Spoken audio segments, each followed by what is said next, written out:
That's wonderful. That's fucking adorable. I mean, that's the last time they changed the NXT title. Is because fucking Paige took a load to the face while wearing the NXT title around her neck. Well, so, maybe that's what happened. I've heard. Maybe that's what happened. maybe Rhea Ripley took a load to the face and was wearing the NXT Women's title. I mean, I think pretty much everybody in the locker room wouldn't mind helping out with that title change. Just saying. But no, no, I just, and I just see the possibilities, but I also see it being just this. Once it's kind of like you said, if it's not broken, don't fix it. And so leave it the fuck alone. It's been one way for a long time. There's things that need to change, and there's things that don't have to change, but people want to change them. This was a want to change. The world wasn't going to end because there was a women's division and a men's division. And they say, oh, the women's division is still there, but I mean, is it really? What are they fighting for? They're fighting for the NXT Championship. No, there's already an NXT Championship.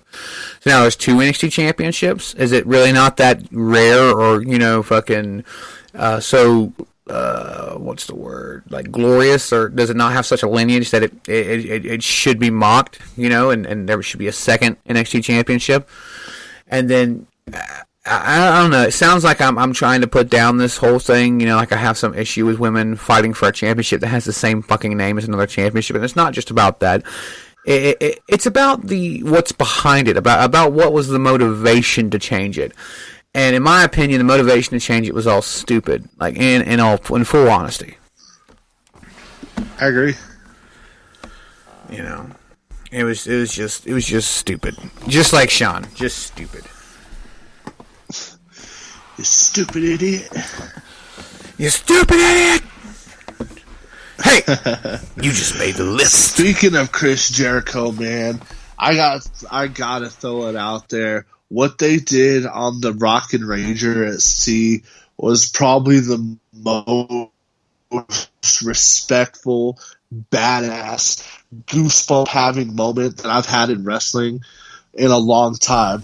Well, that was up until Sunday when Edge returned, but prior to that was the most goosebumps I'd got in a wrestling event in a long ass time. Jericho's coming out to the ring. It was him, Santana Ortiz taking on the Jurassic Express, and besides seeing Jungle Bitch almost get set on fire. That shit was pretty cool. Jericho comes out and the whole crowd just starts fucking singing his song. And I don't know, to me it was just like super respectful and just like badass. I actually didn't see it. I had to go to work, so I unfortunately missed it. You missed it? Yeah, I missed it. I had to go to work, man. I mean, I didn't get off work till like 10 o'clock that night. Oh my god, bro. Literally, go on YouTube right now as we're on air and fucking watch it. Alright, I'm looking it up now. You got to, because it was just fucking amazing, bro. Like, you hear when, like, Shinsuke comes out and the crowd sings along with his song and stuff like that. There's very few wrestlers that get that type of respect, and they're on the Jericho cruise, and just the whole crowd, everybody in sync, just fucking singing Judas along with Jericho's music, and you can tell he just like took in that moment. It was fucking like. Hold on, I got it. About it right now, I got it pulled up. I got it pulled up right here.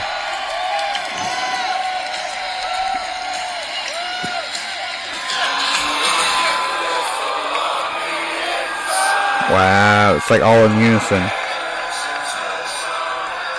That's a pretty cool thing, and the set looks really nice as well.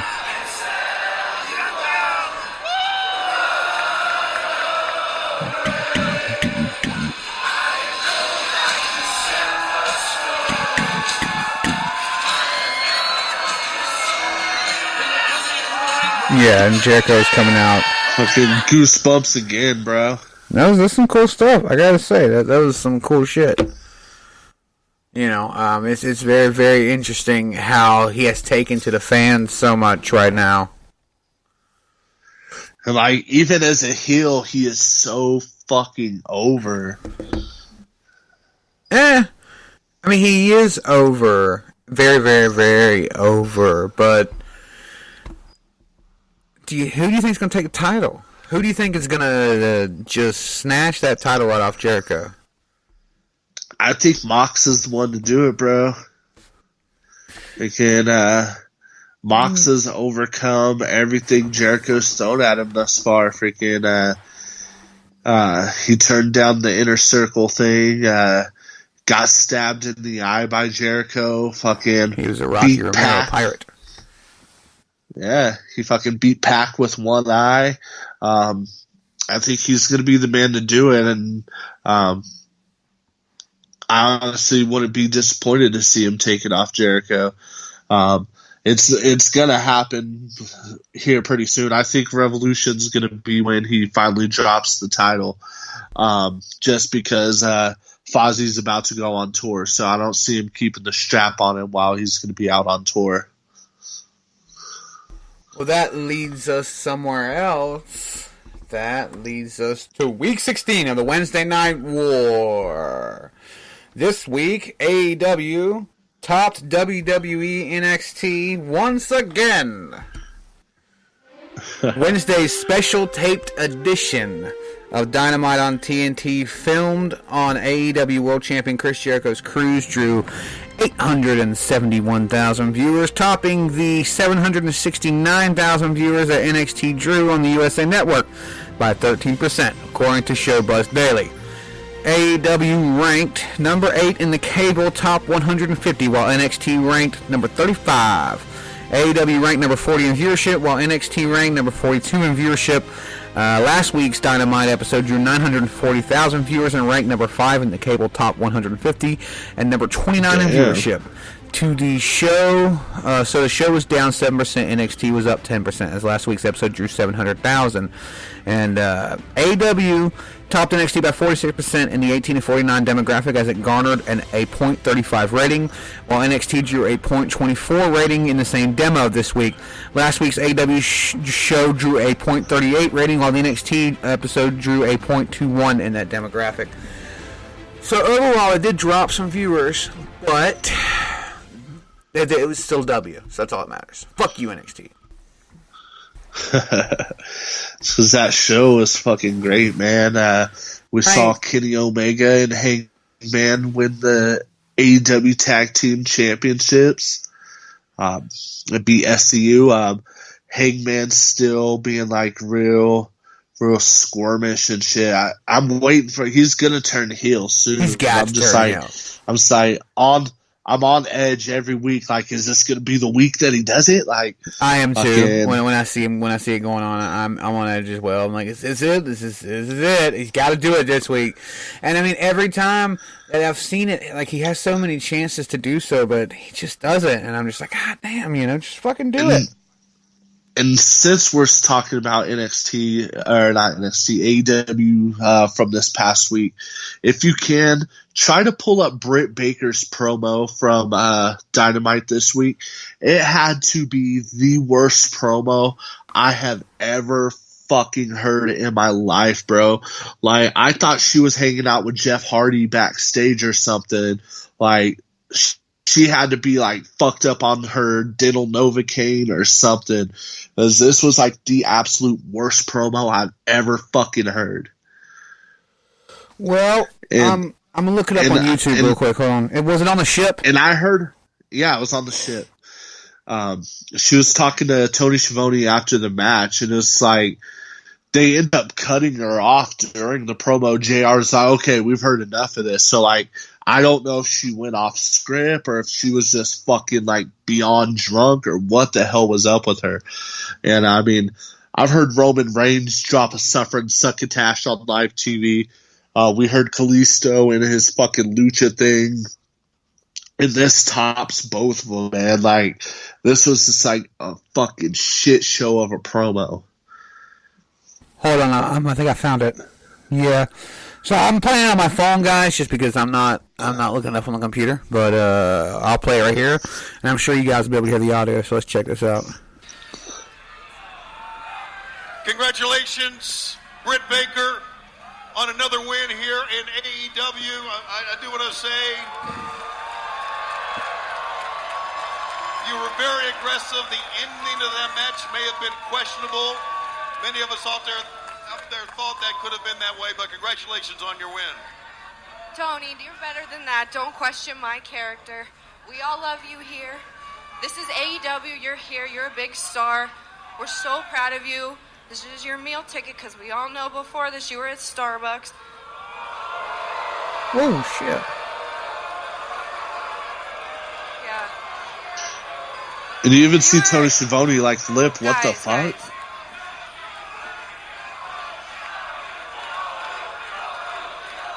Tony.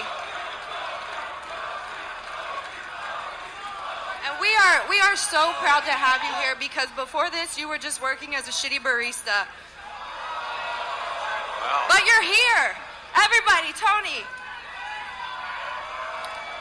And they don't look down at you for that. They do not look down to you, and they look up to me. What? I think they're saying fuck you in the crowd. Guys. No. Listen, I'm a role model, and that is a lot of pressure. It's a full-time job, and I'm the hottest girl on this boat. No, guys, look. Look, don't hate me because I'm beautiful. Stop it, stop it, stop it. Listen, I'm smart, I'm educated, I'm brilliant. And Tony, did you know? I'm a dentist. Ladies and gentlemen, we've heard enough. We've heard And enough. I care about you we're a going to lot. take a I'm break. selfless We're going to physician. take a break right now I and need get to out of inform this you thing. that you're number 8. Wish I could have heard the rest of the promo. It wasn't her best by any means, but I don't think it was that bad, dude. It was bad. Like, It definitely what was wasn't. she trying to get at? Like, Well, it was supposed to be her heel turn, and it definitely wasn't the best heel promo I've ever heard. It was average. Well, a little below average, but it still wasn't the worst I've ever heard. I mean, we don't need to go back to, Sin Cara or whoever the fuck that was. Doing lucha stuff, what the fuck ever. But, no, I mean, I've heard worse, I've heard better. I don't know. I mean, listen to it right now. I may have just been in the moment when I first heard it. It's like, holy shit, what was that? But Britt So, like, Baker listen to going it again. heel. Like, Wow. I don't get what the whole, like, shit talking about being a barista and all that. It's Well, like, he was a barista. it just seemed like yeah. I'm just saying, it just seemed really drug out and, like, pointless. It was like, even, like, Jim Ross said, all right, we're done with this. Like, Well, I think it was a good way to go to get her as a heel. If you're going to do anything to become a heel, picking on Tony Schiavone is going to get you there. I mean, AEW it's one of the things that AEW has not been able to do, and even I can admit this, they have not really been able to get Britt Baker over. And I don't know if it's they haven't been able to get her over or they haven't used her enough correctly. I don't know what it is exactly, but everybody likes Britt Baker. see, I liked her when she first started. When she was first showing up on AEW and stuff. Yeah. I know, it's a joke. I know she's a dentist. I was just fucking with you. She even said so in that promo. Yeah, she's a fucking dentist. And a role model. No, I mean, I liked her too when she first started, and I still liked her up to this point. I mean, up until like the last couple weeks, it's just like, I don't know what's been up with her. Like, when Riho was getting smashed on by fucking Nyla, and Sheeta came out and helped and stuff, she just like sat there at ringside and was like, whatever. And it was like the last couple weeks, even like her in-ring stuff hasn't been like, I don't know if there's something going on with her personally that she's just like not giving her best, but it just feels like something's up with her, and I don't like it. I think it was the heel turn. I think it was her going heel. She was kind of playing the character, living the gimmick, and pulling back and making herself look bad or whatever. You know what I'm saying? Like, I think it was the heel turn because she's had a rough time here.